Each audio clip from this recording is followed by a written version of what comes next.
Selamat datang kembali di Personality Class. Ya. Saya sarankan Anda untuk melihat video sebelumnya supaya nyambung saya jelasin tentang pola perilaku.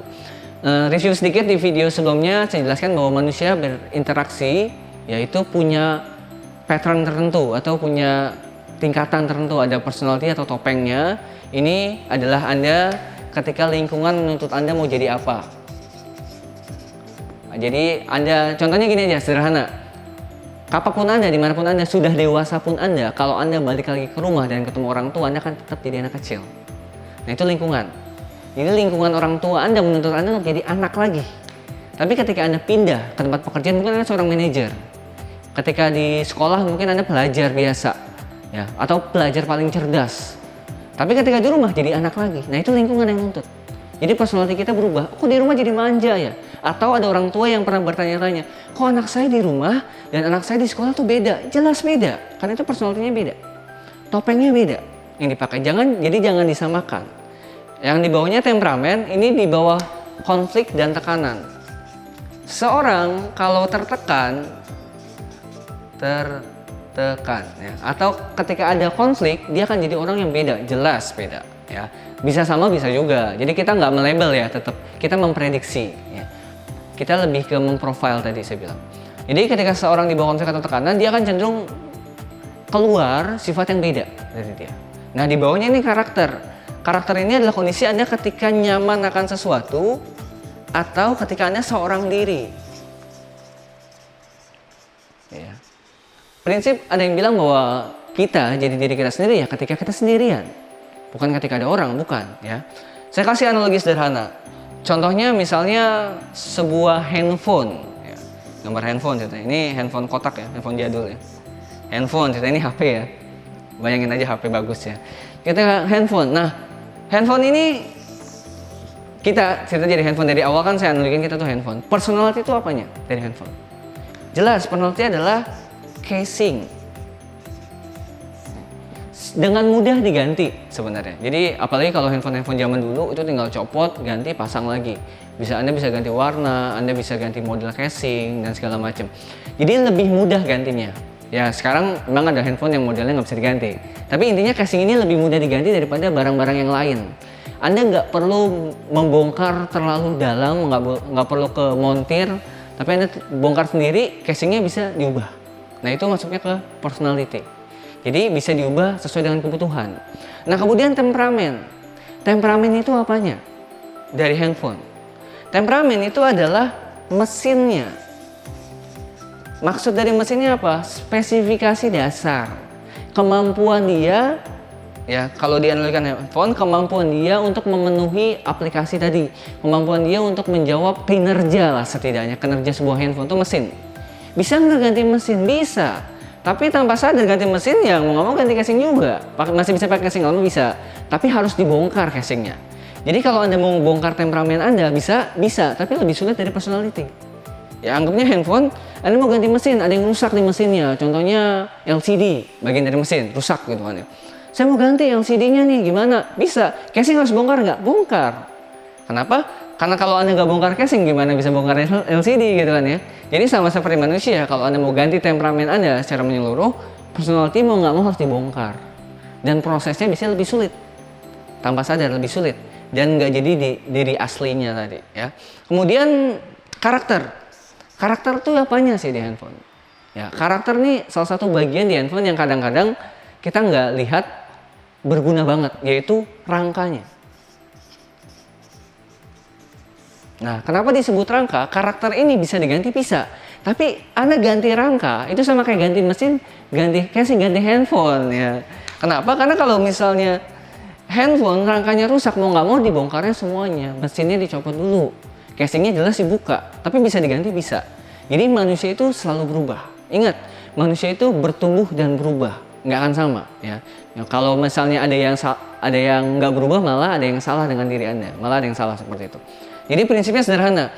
Kita, pola perilaku Anda dan saya, Anda dan orang-orang sekitar Anda, ya bisa juga keluarga, rekan kerja, teman sekolah, kita harus pahami.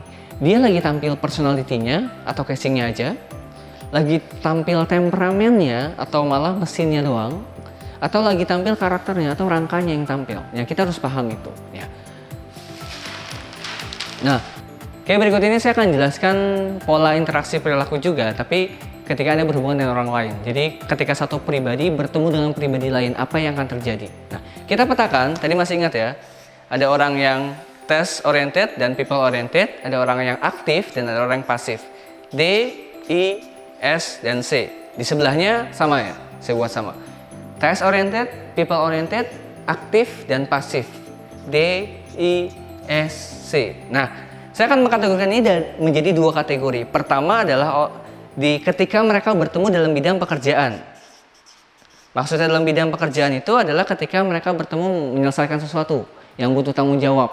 Kantor, ketika di sekolah mungkin ada tugas bersama, kerja kelompok. Ketika kampus ya sama, dapat tim untuk kerja bareng. Nah, berikutnya ada sosial. Maksudnya sosial adalah pola sehari-hari. Jadi ini teman Anda. Ya, jadi hangout bareng, ngobrol bareng, ya ketika makan bersama dan segala macam. Saya juga akan petakan ini menjadi 4 kategori hubungan. Maksudnya adalah pertama, hubungan yang sangat mudah. Maksudnya hubungan yang biasanya nggak ada konflik di sana. Hubungan yang ya udah jalan begitu aja. Yang kedua, hubungan yang mudah. Ya, jadi sama-sama bisa nge-blend, sama-sama bisa masuk. Yang ketiga, hubungan yang harus berhati-hati. Ini agak rawan dengan konflik. Jadi kalau salah sedikit bisa memicu konflik. Yang keempat adalah hubungan yang menantang. Maksudnya menantang adalah hubungan di mana ya saling sebenarnya nggak nyambung gitu kalau mereka berhubungan. Ketika mereka disatukan tuh mereka ada miss dalam komunikasi. Ya. Pertama, ketika orang D, dominance, ketemu dengan orang dominance dalam sebuah kondisi. Jadi pemimpin bertemu dengan pemimpin. Ya. Ingat, D itu task oriented dan aktif. D berikutnya juga task oriented dan aktif. Apa yang terjadi ketika mereka bertemu dalam bidang pekerjaan? Apa yang terjadi? Nah, yang terjadi adalah yang satu nuntut dan yang satu lagi nuntut. Saling nuntut nih mereka. Kemudian yang satu mau cepat, satu lagi mau cepat. Nyambung nggak? Ya agak nyambung sebenarnya. Cuma karena saling nuntut ya di bidang pekerjaan ini jadi hati-hati. Jadi kalau misalnya Anda dalam pekerjaan, Anda pemimpin, kemudian Anda ketemu pemimpin lagi, itu akan sama-sama tahu dan sama-sama minta special order, gitu ya intinya ya. Jadi sama-sama minta dispesialkan, seperti itu. Nah, berikutnya dalam hubungan sosial. Ketika D ketemu D, apa yang terjadi? Lihat ya, D ketemu D. Mereka sama-sama nggak peduli sebenarnya. Ya, sebenarnya sama-sama nggak peduli. Jadi kalau D sama D, mereka bukan people oriented. Mereka adalah task oriented. Ingat ya, task oriented kalau tadi di video awal-awal seorang suami yang task oriented itu akan cenderung berpikir, merasakan dan berasumsi bahwa kalau istrinya sayang sama dia, kerjaannya beres. Nah, ini tandanya bahwa orang D dan D kalau hubungan sosial itu sebenarnya mudah. Karena nggak baperan. Orang D itu nggak baperan. Jadi kalau kamu peduli sama saya, ya kerjain tanggung jawab kamu. Saya pun karena saya peduli sama kamu, saya kerjakan tanggung jawab saya, selesai. Seperti itu. Ya. Itu D dan D dalam hubungan kerja dan hubungan sosial. Kemudian D dengan I. Apa yang terjadi dengan D dan I ketika dalam hubungan kerja? D menuntut, I ini suka bicara, ngomong mulu. Dan dia cenderung, kalau ingat tadi, suka janji, over promise lah. Bisa dibilang dia ini suka menebar janji-janji. Itu I. Ya, jadi dia kebanyakan janji. D dengan I kalau ketemu ya I-nya, oh Pak nanti saya akan gini, saya akan ini, saya akan ini. D-nya nuntut, mana janji kamu? Ya, harus terukur ya, dan segala macam. Ini hati-hati juga. Jadi kalau misalnya seorang atasan ketemu sama bawahan yang terlalu I, hati-hati. Nah kalau dalam hubungan sosial gimana? Malah hubungan sosial mereka mudah. Jadi kalau misalnya seorang yang D, dominance, kemudian ketemu yang I, ya D-nya itu sebenarnya nggak peduli sama I ya sebenarnya, tapi I ngajak ngobrol, ya udah. D akan jawab ya seikhlasnya biasanya, ya udah, tetap berhubungan. Kemudian D dengan S, dominance dan steadiness dalam hubungan kerja gimana? Ada seorang pemimpin dan ada seorang karyawan. S itu identik dengan karyawan. Ini mudah. Kenapa? Karena D dengan S, biasanya S itu harus didikte. Ingat tadi. D suka ngedikte orang, ya udah nyambung, ya ngeblend.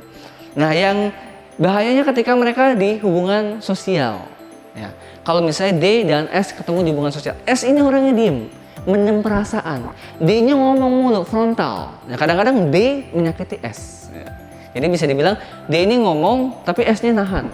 Ya, jadi akhirnya jadi hati-hati. Seperti itu. Nah, D dengan C. Nah, ini yang seru. Ya. D ketemu sama C. C perfeksionis. D itu buru-buru. Nah, ini konflik sebenarnya. Kalau di dalam hubungan kerja bisa jadi hati-hati sampai menantang. Tergantung ukurannya. Sama seperti sosial juga, hati-hati sampai menantang. Kenapa? Karena D dengan C itu sebenarnya agak, kalau hubungannya itu bisa dibilang gini, sebenarnya mereka nyambung, cuma akan tegang. Karena D adalah pemimpin, C adalah penganalisa, jadi tegang bisa jadi. Ya. Yang seru kalau misalnya I ketemu sama I. Ya. I ketemu sama I. Kalau dalam hubungan sosial, mereka ini mudah banget malah. Mudah sampai mudah sekali. Ya, jadi sangat mudah ya, mudah sampai sangat mudah. I, kenapa? Karena sama-sama ngomong gitu ya. Ngomong aja, ngerumpi, nggak selesai ya. Sosialnya begitu. Nah, yang bahaya kalau di hubungan kerja, yang satu janji mau ini, satu janji mau ini, satunya semuanya janji doang, nggak ada yang dikerjain. Ini menantang. Jadi kalau misalnya Anda seorang mahasiswa atau pelajar, kemudian ketemu rekan Anda I, Anda ketemu rekan yang I lagi, yang Anda kerjanya nggak ada yang beres, ya seperti pesta aja. Pas di akhir berantem, lu nggak ngerjain, lu juga nggak ngerjain, ya udah selesai, seperti itu. Nah, yang seru kalau misalnya Anda paham tentang pola perilaku semuanya. Jadi misalnya lanjut, C ketemu C contohnya. C ketemu C ini gimana hasilnya? Ini tuh bahagia banget. Ini tuh sangat mudah semua. C ketemu C. Kenapa? Karena dua-duanya ngitung. Dua-duanya memprediksi. Dua-duanya diam, dua-duanya mengkritisi satu sama lain dan pasti oke. Ya. Sama pola interaksi lain sama. Jadi Anda bisa membayangkan kalau misalnya seorang pribadi ketemu dengan pribadi lain, apa kira-kira hasilnya? Ya. Saya harap ini bisa membantu Anda di sesi ini. Di sesi berikutnya kita akan bahas sesuatu lagi yang aplikatif tentunya. Jadi sampai ketemu di modul selanjutnya.